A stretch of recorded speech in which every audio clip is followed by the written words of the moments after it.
Join me in welcoming Jeff Grant.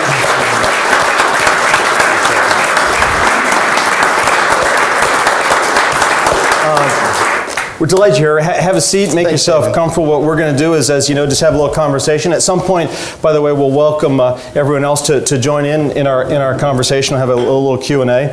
But we're delighted you're here. You know, thank you, Dave. And you know, I want to start not talking about you for a second, but I want to dedicate our session this morning to a friend of ours, to Bob Lister. Thank you very much. To great. Bob Lister. Does anyone remember Bob? Just show of hands. Yeah.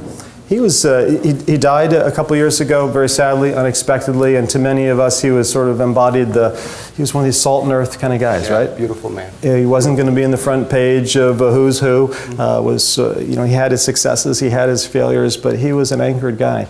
Do you mind sharing a bit why Bob's so special to you? Yeah, David and I talked about Bob last night on the phone. You know, Bob was, you know, perhaps the most faithful man I'd ever met, and.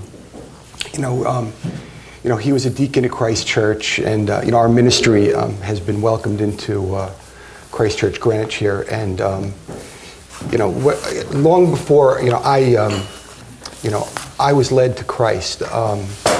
Bob really embodied what it was to really find true north, and you know, he would talk to me and my wife Lynn. You know, Lynn, who's my partner in ministry, and you know, she's sitting in the front row. I just need to. We're glad you're here, Lynn. I need to point that out from the beginning, and I really didn't know what he was talking about, to be perfectly honest. You know, I'd had. And this is after you're out of jail, right? This was after I got out of jail, but you know, we were doing some social justice work in Bridgeport, and Bob would talk to me about his faith journey, and you know, he'd gone to Chaminade in Long Island, and he'd done a lot. It's a rich Catholic tradition, right? Of course, and a lot of faith work, and you know, he was a leader, you know, in this community in a lot of ways. Everybody loved Bob, and when I decided to go to seminary, you know, it was a lot of Bob's leadership in that, and you know, he passed away suddenly a couple of years ago, and you know, David came up from Princeton at his own expense and gave the homily at Bob's funeral, and I picked up David at the station. We talked about it, and. So there's a rich tradition here of community and service and brotherhood, and you know, to lift Bob up in the beginning is really, really meaningful to me. So thank you, David. Well, you're welcome. He's I think touched a lot of us, and for those who didn't know him, he was one of the saints. He was. So you know, you mentioned True North as a way of describing him. I think it was our 5th anniversary for GLF. He, in the middle of the meeting, sort of said, well, "I want to make an announcement." Or, "What's up, Bob?" And he came up, and he had at his own expense and initiative bought a beautiful military compass and then put it in a box. He'd actually built the box, a wooden box, and varnished and stained it beautiful. And you open up, and it's all about the compass direction of True North. Exactly. And that sits on my desk at Princeton now. Wow. So I think of him every day when I sit down. Wow, you're a different kind of a guy. You know, most of the people we have up here, one of my favorite questions to ask the different CEOs we've had and business leaders is, if you look back in your career, would you ever have a mulligans? Is something you wanted to have a do-over? And what would it be? And some of them say, oh, well, you know, I've made a lot of mistakes, and but they kind of dodge the question. And some will specifically say, well, you know, this still pains my conscience. You know, for you, that's kind of maybe an easier question, right? Because you've had this, you had a very successful career as a lawyer. I mean, the quick resume is a successful, high-flying lawyer, a real estate law, working with different hedge funds, and then something happened after a 9/11. You made a big mistake, which we'll go into, and you find yourself in jail. You come out, and now you're rebuilding your life and helping other people rebuild their life. But before we go into that sort of meaty part, tell us the pre-jail. So who was Jeff before then? What was going on in your life? Well, you know, I was a guy who, you know, I thought I was doing what I was supposed to do. You know, I was a guy who grew up on Long Island, and I was... Say that again? I grew up on Long Island. I just love hearing Long Island. I just love it, man. I love it. Because I'm from New Jersey, so, you know, yeah. I thought I'd lost all that. No. Not even close.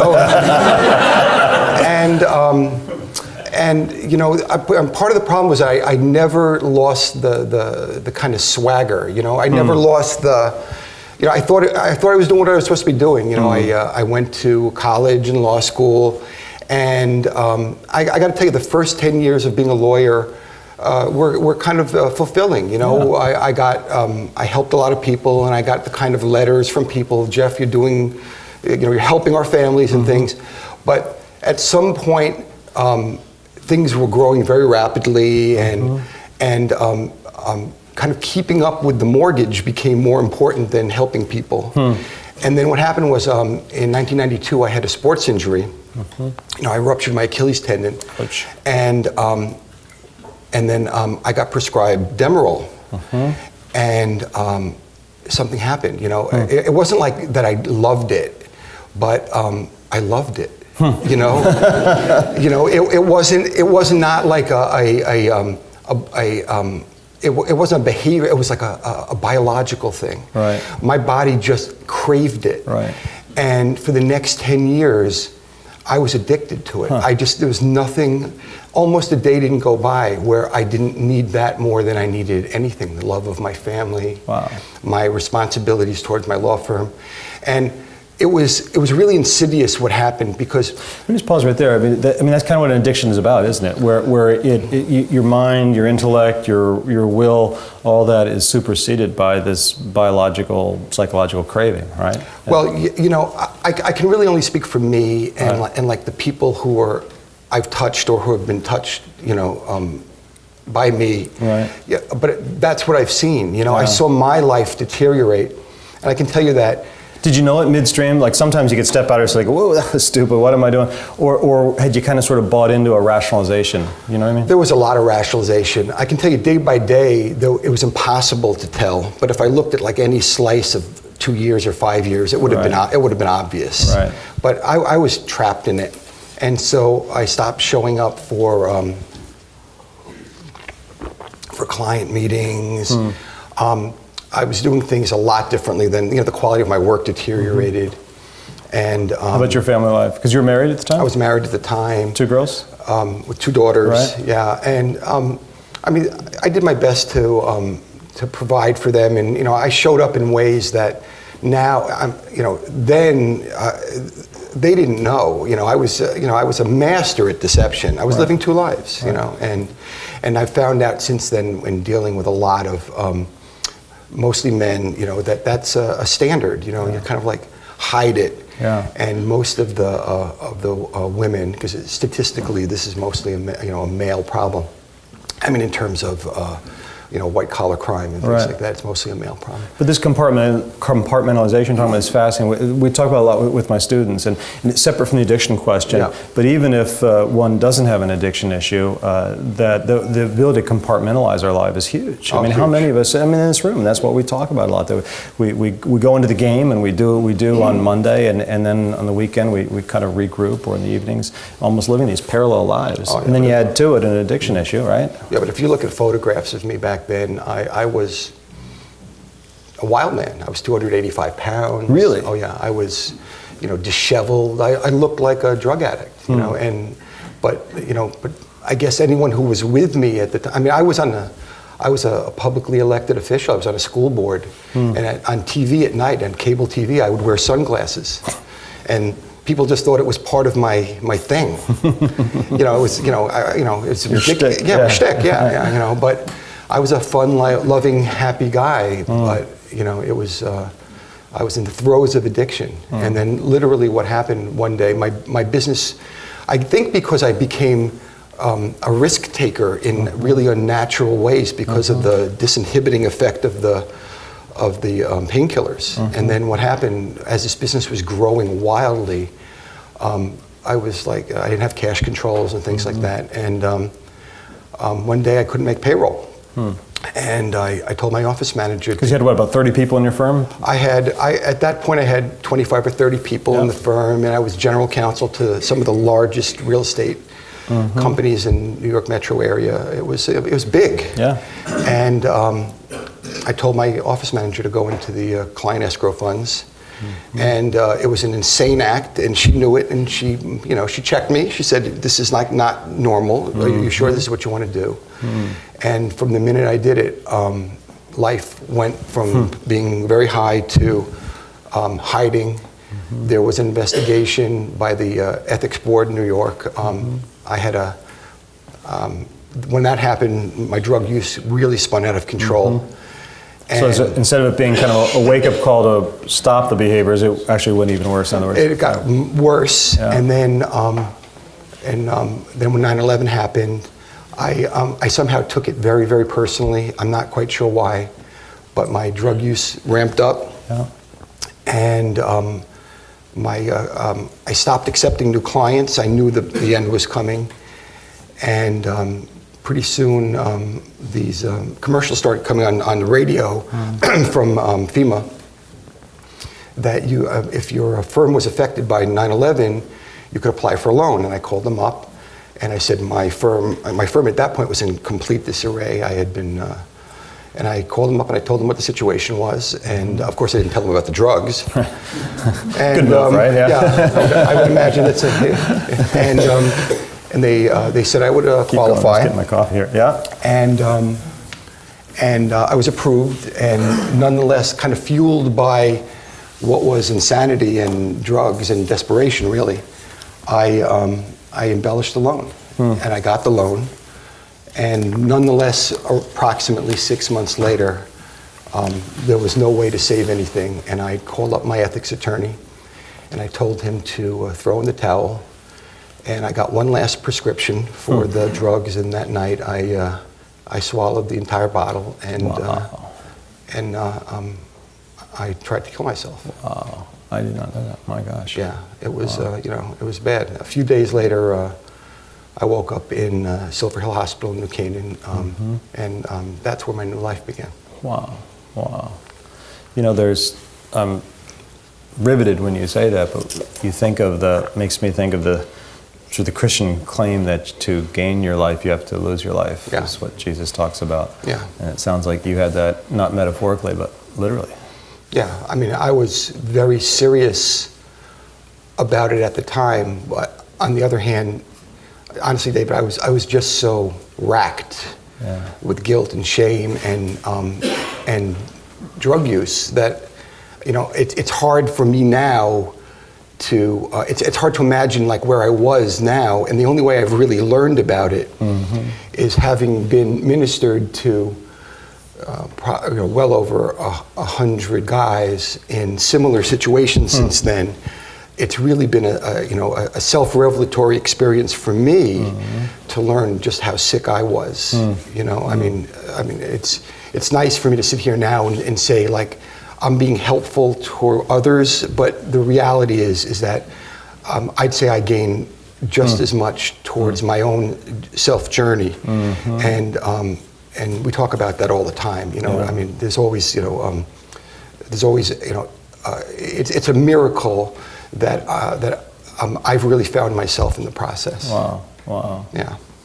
I think of all of us in the room, and when I talk to my students, I try to make clear that it's not you, it's we, it's us, and that we're all sort of one scratch away, one decision away from a whole spiral and a change in your life. And in a way, yours kind of built up because the drug abuse and what happened. But even without that, but I mean, if you look at the statistics, right, in this room, probably, what are the numbers? Probably 20% of us in this room have some sort of substance abuse issue, right? Like just of the numbers as a population, right? Or you might know better. Well, I mean, that's what I've heard. I mean, I'm not sure what statistics are reliable or not. I can tell you that. I mean, here's an example. I spoke at the end of September at the Nantucket Project, and that was kind of a big deal because it's always a.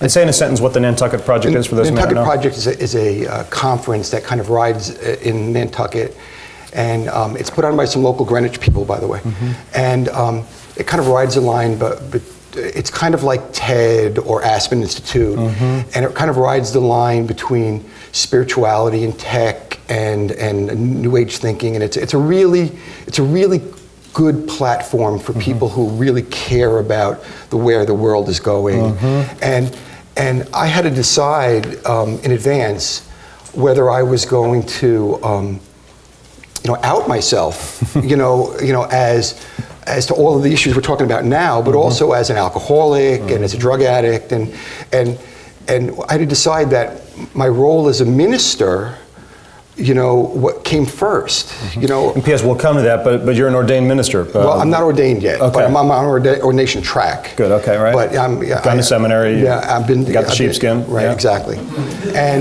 And so all of those things, kind of related to, okay, I'm going to get up in front of a room of 500 to 600 people and really say things out loud that... You didn't mention the G word, did you?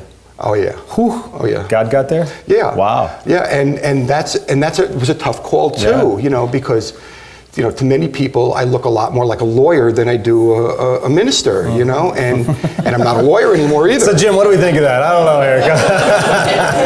oh yeah, Jim Lemler's here from Christchurch, Greenwich. And I sound a lot more like a lawyer than a minister in a lot of ways, and so I had to kind of get up there and ride that line, And so I decided, listen, I just got to go for it. I just got to be authentic and tell my truth, And so that was, so what happened was I did that, and I just allowed God into the moment, like we talked about last night, actually.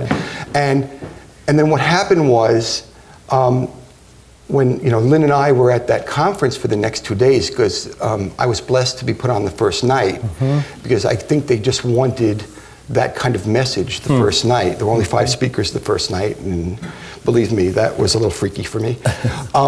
Then what happened was, over the next 2 or 3 days, I would say that a good 25% of the audience, of the participants, the people, came up to us, to Lynn and myself, and told us that either they were alcoholics or drug addicts, or they have children in crisis.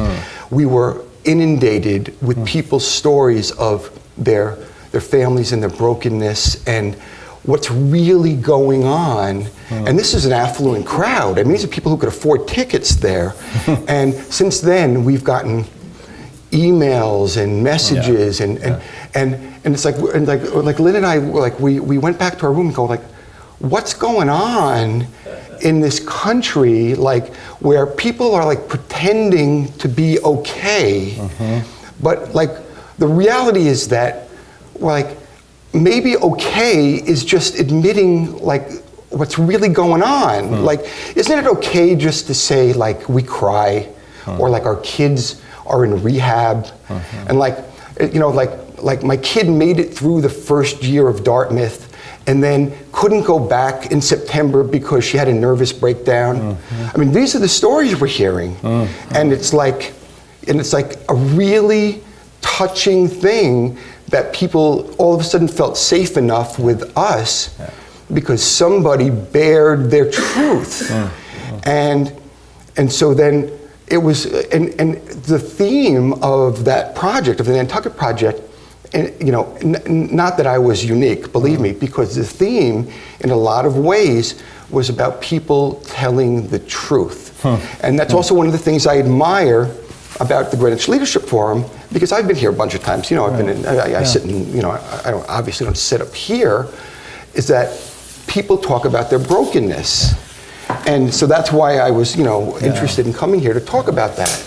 And that safe space that's where the conversation should be. And that I don't have answers. I've never seen you give an answer to anything, but you open up the conversation.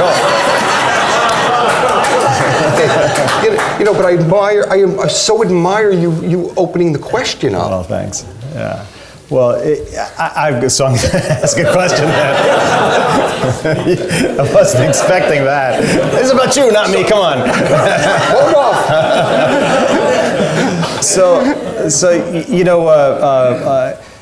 I'd like to talk for a minute about your jail experience, if you don't mind. Yeah, sure.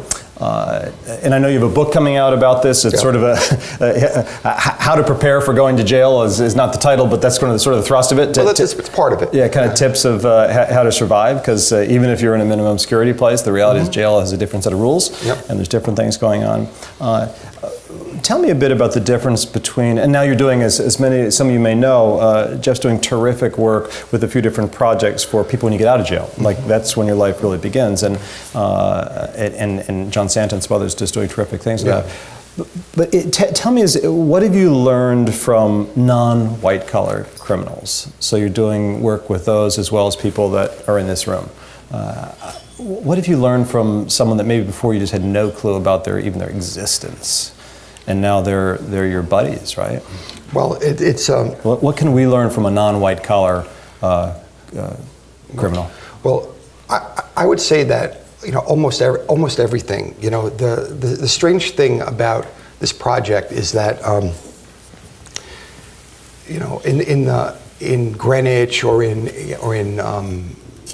New Canaan or wherever you happen to live, it's like we were under this kind of, I'm generalizing, I don't really mean to do that. I was under this false impression that what I had was better. Mm-hmm. And as far as life in general. or my values, right. Or it was a it's not just your material stuff, but kind of your my being. Church was better, or my synagogue was better, or my right. way of life was better, right. and I assigned less value somehow to what was going on in Bridgeport or right. in the hood or whatever their way of life was. Mm-hmm. And it's so amazing that once the indictment came down, what I've learned is that all of a sudden my family was shunned. I was literally, my family, I went from having a successful law firm in a town. Mm-hmm. With respect and all that goes with that. Respect, everything right. that went with it. I owned the restaurant in that town. I was on the school board in that town. I was like one of those guys who you would call the mayor of that town. Everyone gets that kind of like thing. Mm-hmm. Not one person came to visit me for the next, ever, actually, never. I mean, no one brought over a tray of lasagna. No one brought over flowers. To your home, to your family. To my family. Mm-hmm. We were pariahs. We were untouchable. We were Dalits. We were done. That's staggering. It's even from church. Well, I'm not trying to pick on your church. Well, at the time, it was before my conversion experience. Okay. I was Jewish. Okay. Okay. So I'm I've had a legitimate conversion experience to mm-hmm. Christianity, mm-hmm. but regardless from synagogue, and we lived in a mostly Christian community. Mm-hmm. Not one person came over. What I've learned about ministering in the inner city and working at Family Reentry, which is a nonprofit for the ex-offender community, mostly in Bridgeport, New Haven, and the surrounding areas, is that those communities embody something that we don't have. And what is that?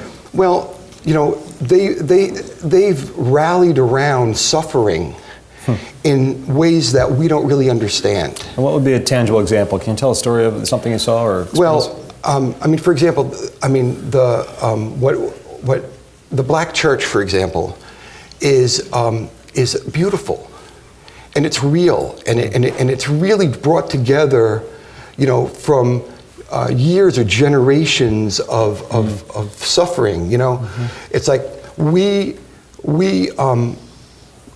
say that we hold the oppressed at the center mm-hmm. of our belief system, liberation theology, or just even in our churches, and we're happy to write checks, or we're happy to send outreach out mm-hmm. to wherever we send outreach out to.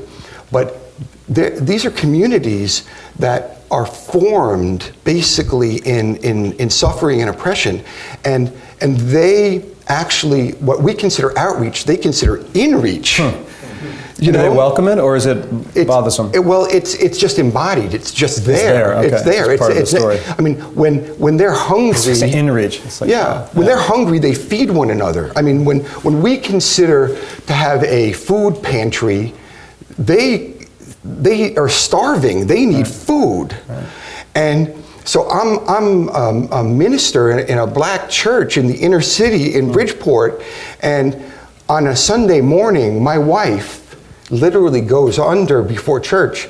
She goes under the overpass and brings people, homeless people, from the overpass, and they won't come into the church, and she negotiates with them. She says, what do you need? And they say things to her that are astounding to people in like communities like this. They say things to her like, would you have a blanket? And she says, oh, we'll give you a blanket. And then I have to say things to her like, where are we getting a blanket from? We don't even have a budget in that church for a blanket. I mean, come to Christ Church or whatever. I mean, believe me, Jim Lemler's going to find a blanket. You know what I mean? But in the black church, in the inner city, they don't have the budget for a blanket. Believe me, it's astounding. But once we put the communities in conversation, and you start to understand that we're only like 20 miles apart from each other, but are people suffering? Like here in Greenwich, New Canaan, Darien, I'm just picking a few neighborhoods. There are actually women and children whose the fathers have gone to prison, and the families are living in hollowed out carcasses of homes, where the only way they can heat the homes is on Operation Fuel. The families are on SNAP. The health insurance is being paid for by the state on the dole. And nobody in the community has realized that once the father goes to jail, that family is homeless or about to be and penniless. And yet, people believe what they read in the headlines or they see on CNBC or MSNBC. They say, oh, wait a second, that was a hedge fund family. Let's kind of like be carnivorous about it, or let's just be, wait a second, aren't those rich people terrible? And the reality is that those women and children are sitting shivering, they can't afford Christmas presents, and they have so much more in common with what's going on in the inner city, and nobody's put this all in dialogue and saying, wait a second, until we hold our oppressed people at the center, okay, and start to recognize the language of the oppressors. I didn't say this, Nelson Mandela said it. I mean, on 60 Minutes this Sunday night is going to be Nelson Mandela's prison story and how he got through prison, understanding what the language is of the oppressor and holding all the oppressed people together, black, white, everybody. And ultimately, that's what this project is about. In a way, what I hear you saying is there's a core humanity, and whether someone is white and privileged in a nice community, or whether someone's of color in an economically difficult community, that there's a connection still. And it sounds like you're building that bridge, and you're learning from it as well as contributing to it. Well, to say I'm fortunate is like happenstance. What a miracle to be 6.5 years out of prison, literally where I was sitting in a bunk in a prison. I'm 6.5 years now sitting at Greenwich Leadership Forum. What a miracle. I mean, and to be able to say like that there's life after prison, but to say I'm fortunate to to put my privilege right on the table. I can't deny it. I'm a white male in America, and I have to put that privilege on the table, and to be able to say, now that that's on the table, I can speak freely on behalf of a certain social locations I inhabit. I inhabit the fact that I went to prison. I'm a minister. I work in the hood. I also work in Greenwich, Connecticut. And so I can speak from different places and put them all together, and people are comfortable having that conversation with me. Right. But I can tell you that a lot of people are not comfortable talking about, say, white-collar crime, because, example, their funding sources come from places where it's not so cool to talk in favor of, say, the innocent spouses of white-collar criminals, because they're afraid that they're going to be identified with white-collar crime, and maybe someone's not going to write that next check to their charity or their seminary or their college. And I think it's really safe to say that the time has come for us to put this whole conversation on the table. You know, people are doing really, really good work, especially in the state, and people like John Santa and the Sentencing Commission, and people where, you know, and the Compendium Project, which is a book that's coming out at the end of this year or early next year, which is you know, 30 or 40 professionals, which are really going to speak to the state of Connecticut criminal justice. Let me ask you, can we just do a couple quick feeds and speeds, some stats you Sure. probably know off the top of your head. The average cost to keep someone incarcerated is what, about $40,000 a year? 40,000 in Connecticut, maybe 28,000 in the federal. But if you look at Rikers Island, 161,000 So per inmate. And what are the stats roughly of per thousand or per 100,000, the percentage of people incarcerated in this country? It's the highest in the Western world, isn't it? Yeah, we have, what, 2.3 million people behind bars. That's like 25% of the world's population. Right. The 25% prison population. Right. And then we add to it a disproportion, I don't remember the numbers, but a statistically vastly disproportionate are people of color, right? Yeah, basically adult male men, 1 in 3 can expect to be behind bars in this country. Have you ever heard of Centurion Ministries, by the way? No, I haven't.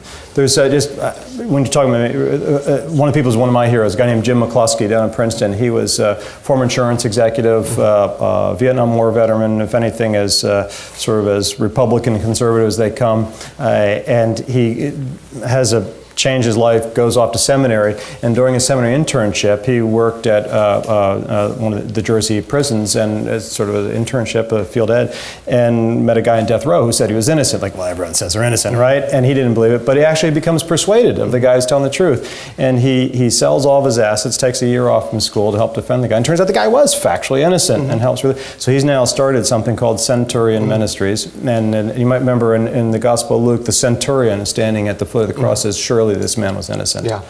And that's what he's doing now, is helping release unjustly convicted people. People are innocent of the crime and in jail. And surprise, surprise, it's a pretty high percentage due to prosecutorial misconduct, due to false jailhouse confessions by other people who are trying to reduce their... And his donor base is all white-collar people who have gone through some have been unjustly caught up in sort of the Spitzer web back a couple of years, and others legitimately. And that's his donor base. So people who are saying, either I've been there, like you, or there, but by the grace of God go I. Before we open up to some questions, I want to loop back to something you said earlier. You just almost sort of threw it as a side. So you're Jewish, or raised Jewish, however you kind of want to understand that as a racial heritage and identity. And you talk about conversion experience. So would you mind sharing a bit about that? That's kind of an interesting piece of your story. Yeah. You know, I was raised Jewish on Long Island, and there was no doubt in prison I came reconnected with faith in a big way. Was there a chaplain that you connected with? There was a chaplain, but you know, what happens in prison is, you know, I went to a real prison, by the way. I didn't go to a camp. You know, people hear about Club Fed, and they hear about you know, what it is to like go to like a camp. Well, I didn't go to one of those. You went to a real I went to a real prison with bars and control movements and things like that. And you saw someone get killed, as I recall. From I saw through gang stuff. Quite a few acts of violence, and in my prison, you know, just to give a statistic that people kind of understand, there was 1 former lawyer, that was me, 2 former doctors, 5 former stockbrokers, and 1,500 drug dealers. That was basically the way it was. Wow. And you know, and just so people kind of understand, you know, when they talk about like non-violent crimes and people who are like drug dealers from gangs out on the street, and just because they're in jail for a non-violent crime doesn't mean that there wasn't violence in their life and things. You know, I mean, you know, you got to kind of like parse out what's really going on. And on Friday nights and Sunday mornings, there were services, and which meant you can go for the block of services, meaning 6 to 7 o'clock, or 7 to 8 o'clock, and once we got up to the building where the services were, then you could take your choice of being in those services, and so it was kind of like, I don't know. I mean, this is probably a very bad description. It was kind of like being in a food court. you know. I mean, I would go to the Jewish services, but then the other hour, I could go Nation of Islam. I could go Catholic. I could go. I could try a lot of different things, and it wasn't bad. But I really did try a lot of things, and what's interesting about being a Jew on the compound is that there were 20 Jews and there were 800 Muslims. And I was there during the Israeli war with Lebanon. Lebanon, right? Lebanon. And so it was a very frightening time for a couple of months there. And they asked all the Jews to stay out of the TV rooms because they were afraid that something would happen. There would be violence, and there wasn't violence related to that, but there were other acts of violence that I saw up close. But something happened on Sunday mornings when I was there, and basically, I understood a certain theology then that I don't necessarily prescribe to the same way now, but there was something about Christianity where it was about looking forward, and I was only beginning that part of my faith journey then, but there was no doubt that it was about moving life forward and about looking forward and about how it was the opportunity to start life new. And I was a guy who needed new. You know what I mean? What had happened was not cool at all. And that's when I started to read the New Testament. And I saw, I felt hope. Was there a part in particular that jumped out at you as you look back, or was it more just the overall? Overall, not at that time, because tell you the truth, it was there were a lot of great ministers, mostly from the inner city, and what you consider now to be like a men of faith or whatever. Mostly in there, it's guys who were street preachers and things like that, and their message was beautiful. These are guys who had been saved in ways that I'm telling you this we can't appreciate here, and they were also like in AA and in NA and in recovery programs there, and when I was there, I had a daily regimen of mind, body, and spirit, and that was what kept me sane every day. But mostly what I did was I walked the track, and I did 14,000 laps around the track. While I was there, 14,000. So that's a lot of miles. And I kept a record of it in my diary. And so basically, I walked from New York to Los Angeles, the equivalent. And during most of those laps, I talked to guys, and we helped one another. And so there was a whole faith journey that kind of unraveled through that. And I had made my mind up. And a few years ago at Second Congregational Church here in Greenwich, I was baptized. Wow. That's a powerful story. That's a powerful story. Time flies. I'm just captivated by our conversation, but I want to see who wants to join in and ask questions. Grant, do you want to start us with a question? Well, first of all, thank you for joining us. I think everybody celebrates your success. Thank you. You said that it was 800 to 1. The Muslims were 800 and you made the conversion. You must have had, when you were shopping and going through the cafeteria of alternatives, what, in your opinion, attracted the 800 Muslims to that faith? What was it that made that conversion so overwhelming? Well, I can't speak for them, but I can only give you two real possibilities. One is that most of them are black Muslims. So they're what we think of as Muslim, or they're really black Muslims. And in prison, you do what you need to do to survive. And I believe that, and by the way, I coach a lot of guys into prison. Anything you can do to survive is good for me. Anything. And I believe that a lot of them did it for faith. I also believe a lot of them did it because they found a way to band together as a survival mechanism, as opposed to a faith choice. There's another reason is that if you are Jewish or Muslim, you get better food. And so you get halal and you get halal or kosher food. Right. And I think that for some people, I can tell you that sitting in Jewish services, there were a lot of people there who looked nothing like Jews. So I think that some people are there to get the food. So whatever. Other question, John over there. Jeff, thank you very much. I'm going to ask you a strange question because I've got a strange job on the psychiatry. Yeah.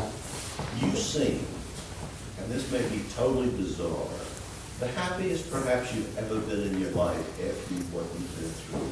Is that just bizarre thinking on my part, or is it true? I'm the happiest I've ever been in my life. There's no question. Part of it is believing that I'm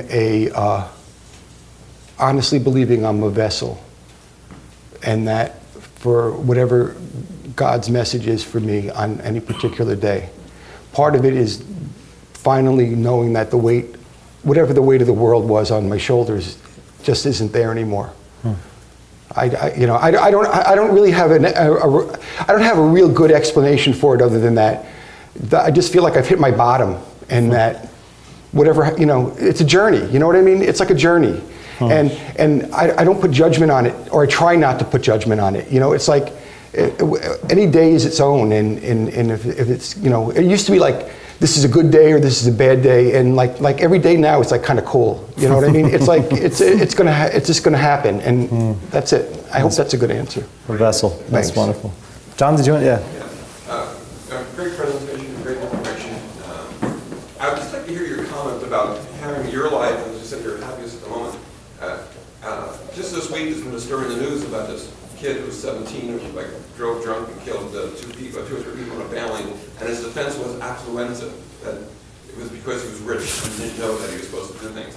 What do you say to somebody like that if you were running into that person in prison? In other words, someone has no sense of shame, because you talked about the deep shame you felt, and this situation, the kid felt no shame or contrition. What do you say to someone like that? It's like really interesting. I have it's a very confusing message even for me, because on one hand, it's like I have to deal with some very deep feelings of shame and guilt and remorse about what I did, and some people who got hurt, and societally about what I did, and I feel that. On the other hand, it's ultimately about passing through that and getting to a point where I can be of maximum service through, helping others is like the highest order, and I've got to kind of get through that so that I can do that, so it's not crippling. And I can't tell you that on any given day I'm not going to wake up and feel the tug of that shame or guilt. Life, I'm human, but it changes. It's like we're living. I would tell them that life is not it's not a place. It's like a process, and it continues to change. It continues to change. Can I address that one? Yeah, Lynn, do you want to jump in? If I address that Please. one? I'm just partner in the ministry.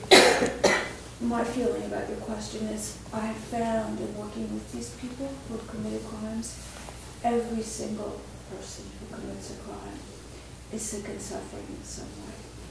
And this boy is sick and suffering. We don't know in what way, but he is. And his answer indicates that. He's denying it, but he is. No, that's helpful. And sometimes when the patient is sick, we're aware of that, and we know we need help, and sometimes we're in huge denial for any number of reasons. Yeah, beautiful. Yeah, question, please. Jeff, thank you. And I'm friend with Jeff. Hey, Tom. This morning. Part of my question is how to go after the root cause. It's a little bit like gun control and the people who are committing crimes that are using the guns as the tool. I think that the issue here for me is the greed in the society that I'm not going to be cynical and say it's kind of rotten to the core, but to some degree I feel that whether it's the white collar crimes, the guys who are running the hedge fund, or the guys who are in the banks, or the guys who are making these decisions, because they're so concerned about getting the next thing or paying the next mortgage or whatever, and sort of backing up, and how do we as a society improve ourselves earlier on in the process so we avoid these calamities? This is kind of my question. How do we, yeah, it's a great, how do we, everyone in this room, how do we make sure we're not sitting in your chair in 6 years? How do we prevent, are there any big picture or little picture things you'd recommend? It's a great question. You know, you know, education is obviously, you know, is probably the best answer. I mean, this has to be, you know, more than like there's a conference that's coming up on January 14th at Central Connecticut State University that's going to put prison reform and justice reinvestment in the forefront. And I don't know that anybody would have paid attention to that conference if not for some of the events that have happened in this state. Tomorrow's the anniversary of Newtown. I mean, there have been tragedies that have hit us right where we sleep. You know, last night, Piper Kerman, Orange is the New Black, spoke at Hartford Stage. I was up there. The Wolf of Wall Street is coming out on December 25th. And, you know, that's a caricature of the situation, but, you know, it's going to put it into the national consciousness. And then all of a sudden you have, like, the reality of a conference where people can go and get the real information that, you know, that says, like, well, what can I do now?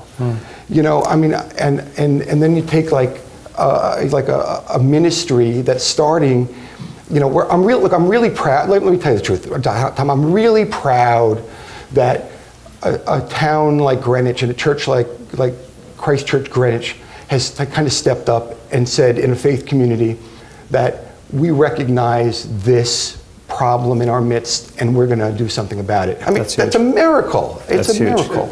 It's miracle season. I want to ask you one last question, and we try to be very punctual about a hard stop at 15:15 for people to get on with their days. Can you answer one last question? I was struck earlier when you said, and I think it was a response to John's question of that you feel that you're now a vessel for God to use in ways and that you never before had imagined, and how beautiful that is and how special that is to you. How do you think as we go back to our trading desks, as we go to our wealth management firms, as we go to our professional services firms, as we go back to our homes, the jobs that everyone has in this room, how can we be a vessel in our current work lives? Well, you know, last night before the Piper Kerman event, Maureen Price Borland, who's the executive director of Community Partners in Action up in Hartford, challenged everybody in the audience to become ambassadors. And I think she's right. I mean, I think that... Ambassadors for who? Because when you're an ambassador, you're representing something. Well, ambassadors of a certain message. You know, it's like everyone sits around their Christmas table or sits around drinking eggnog or whatever, and this old message is going around saying, you know, we should lock up those guys, or we should you know, we should throw away the key, or, you know, we have, you know... It's an old message. There's a new order, you know, there's a new day. You know, we need tolerance and we need understanding and compassion. You know, the day of mandatory minimum sentences is over. The day of where we need new efficient ways of dealing with things. We need drug courts. We need to understand that, as Lynn just said, this is really sick and suffering people. And if we open our eyes up to what the real problems is, we don't have to spend in this state alone $600 million on the prison system, we can be more efficient, we can be more caring, and we can take that message out. And if each of us just touches one or two people, we can be part of a, of a movement. And I mean, that would make me happy for Christmas. Well, let's give Jeff an amazing round of applause. Thank you so much.